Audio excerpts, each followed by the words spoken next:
Good morning.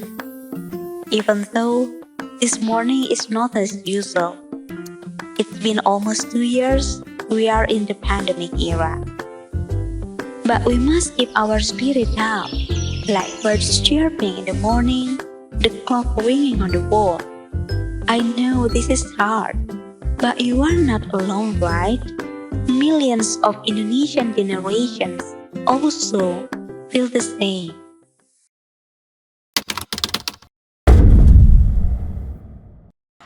March 2nd, 2020 was the first positive cases of COVID-19 in Indonesia, as well as at the same time, it changed the patterns of people's life from the economic, social to educational aspects. Day by day, the number of infected cases and deaths were increasing. Based on COVID-19.go.id peta sebaran website, on April 1st, 2020, it was confirmed that 149 people were infected and 21 people died. It kept on increasing on June 27th. There were 1,385 positive cases and 37 death cases, and it was increasing every month. To prevent the increasing cases of COVID-19 in Indonesia, the government quickly discharged some policies in the form of limited access. Some of them were the prohibitions to be in and out to other areas or places until the implementation of face-to-face learning that was replaced with online learning. Based on the regulation of the Minister of Education and Culture number 3 of 2020. Friends, do you know what applications we use to interact online? If these applications appear in your mind, yeah, you're right. There are WhatsApp, Facebook, Instagram, Telegram, YouTube, email or Gmail, and etc. Do you know, friends? These applications were only used as a platform for chatting, updating status, and entertainment. But when the situation changes, these applications are nowadays also used for teaching and learning purposes. Friends, how about LMS, Zoom, Google Meet, Google Classroom, and Padlet? These applications are so familiar now because they were massively used in pandemic era. To be honest, before pandemic era hit our beloved country, I myself were not familiar with this application. And now let's try to find out if you wanted to know when the applications were published. Zoom was published in 2014, Padlet was in 2018, Google Classroom in 2014, Gforce in 2008, and Google Meet in 2017, LMS in 1990. But at the time, these applications were still in a very simple form.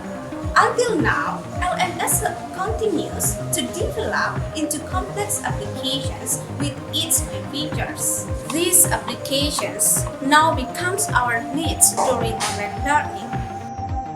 Do you friends also know or not, since the pandemic, the Zoom users have increased to 57.2%, which we previously knew that Zoom was published in 2014, which in November 2019 until January 2020, only 29,900 users.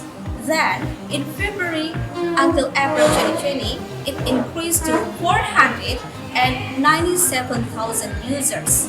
And also, among the 10 learning platforms that are often used, Google Classroom is the most popular throughout Indonesia, as much as 26.1%. This based on survey results from the Indonesian Survey Flow Institute. And now, the question is how to use these applications in the teaching and learning process to be more effective by keeping attention to online classroom management. Before talking furthermore, let me tell you what classroom management is. Classroom management refers to the wide variety of skills and techniques that teachers use to keep students organized, orderly, focused, attentive on tasks, and academically productive during a class.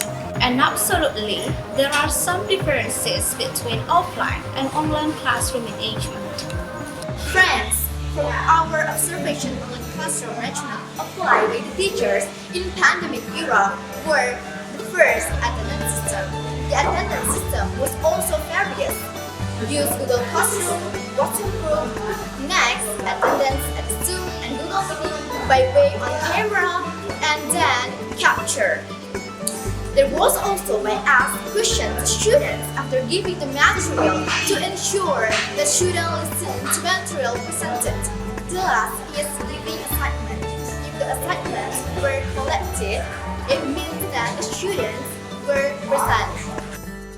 Well, I think that is based on the application that I use because in this online learning I use two kinds of application, the Google Classroom and then Google Meet. When I teach by using Google Meet, I just check the participant's name and then I check my attendance list. And then if I use Google Classroom, I will ask them to fulfill there's a task I provide there, and then I ask them to write their name and then their name in that one. If the students did the assignment, it's also become a proof that they were present in class. Yes, that's the proof to present my class. Second is material presentation. Creatively, the teachers made videos and uploaded them in their online study groups, such as WhatsApp, Google Classroom, and LMS. Then review them again via Telegram, WhatsApp groups, Google Meeting, Zoom, and some are using live Instagram. I just provide a slideshow from a PowerPoint presentation, and then I just share my screen to them and then explain it based on my PPT. The third is assignment system. To avoid copy and paste, the teacher assigned various ways such as project system assignments, videos related to the material, and then upload them on YouTube or paper reviewing. I'm afraid that they're going to copy paste from the internet, so my strategy was I asked them to make a video related to the material that I submitted in YouTube. YouTube, and then they send the link in our group. If we ask them to make the video, so we will avoid the copy paste, right? Yeah. At least they had effort. They had effort in their assignment. Next is exam.